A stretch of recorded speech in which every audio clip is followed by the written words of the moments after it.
আৰু ইফালে উকা হৈ পৰিল কাহিলিপাৰাৰ জুবিন গাৰ্গৰ বাসগৃহ। কাহিলিপাৰাৰ পৰা লৈ যোৱা হ'ল কফিন সহ যাৱতীয় সামগ্ৰীসমূহ। আজি যোৰহাটলৈ লৈ যোৱা হ'ব জুবিন গাৰ্গৰ চিতাভস্ম।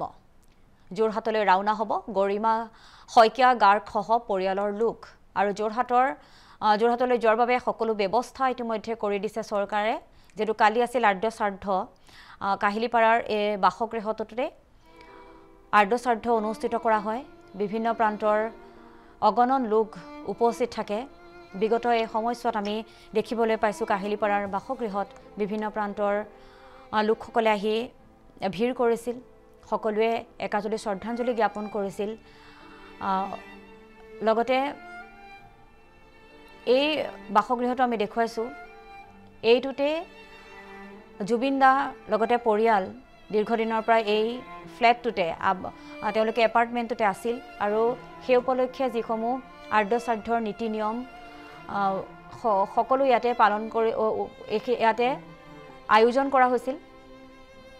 কালি পুৱাৰ ভাগৰ পৰা আৰ্য শ্ৰাদ্ধ উপলক্ষে বিভিন্ন প্ৰান্তৰ পৰা অগণন লোক জুবিন দাৰ অনুৰাগীসকল উপস্থিত আছিল। আৰু আজি উকা হৈ পৰিছে কাহিলিপাৰাৰ জুবিন দাৰ এই বাসগৃহটো। যিহেতু 13 দিনীয়া যি অনুষ্ঠান আছিল সেইখিনি যোৰহাটত কৰা হ'ব। আৰু সেই উপলক্ষে কাহিলিপাৰাৰ পৰা লৈ যোৱা হ'ল কফিন সহ যাৱতীয় সামগ্ৰীসমূহ। যোৰহাটত যিহেতু আৰ্য শ্ৰাদ্ধ অনুষ্ঠিত কৰিব আজি। আৰু আনফালে যোৰহাটলৈ লৈ যোৱা হ'ব জুবিন গাৰ্গৰ চিতাভস্ম। গৰিমা শইকীয়া গাৰ্গ সহ পৰিয়ালৰ লোক কিছু সময়ৰ পাছতে ৰাওনা হ'ব যোৰহাটলৈ। আৰু যোৰহাটলৈ যোৱাৰ এই সকলো ব্যৱস্থা ইতিমধ্যে চৰকাৰে গ্ৰহণ কৰিছে।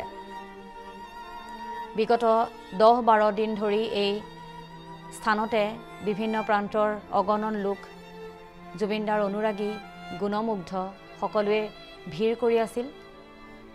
আৰু আজি যেন উকা হৈ পৰিছে সকলো। ইতিমধ্যে আমি এই বাহনখন দেখুৱাইছোঁ।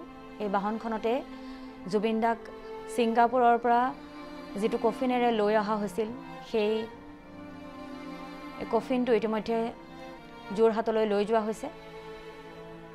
লগতে আজি চিতাভস্মও লৈ যোৱা হ'ব যোৰহাটলৈ। কিছু সময়ৰ পাছতে জুবিন দাৰ পৰিয়ালৰ লোক অৰ্থাৎ পত্নী গৰিমা শইকীয়া গাৰ্গ আৰু আত্মীয় স্বজন পৰিয়ালবৰ্গ সকলো যোৰহাটলৈ বুলি ৰাওনা হ'ব। আৰু এতিয়া এনেধৰণে দেখিবলৈ পোৱা গৈছে কাহিলিপাৰাৰ বাসগৃহটো যেন উকা হৈ পৰিছে।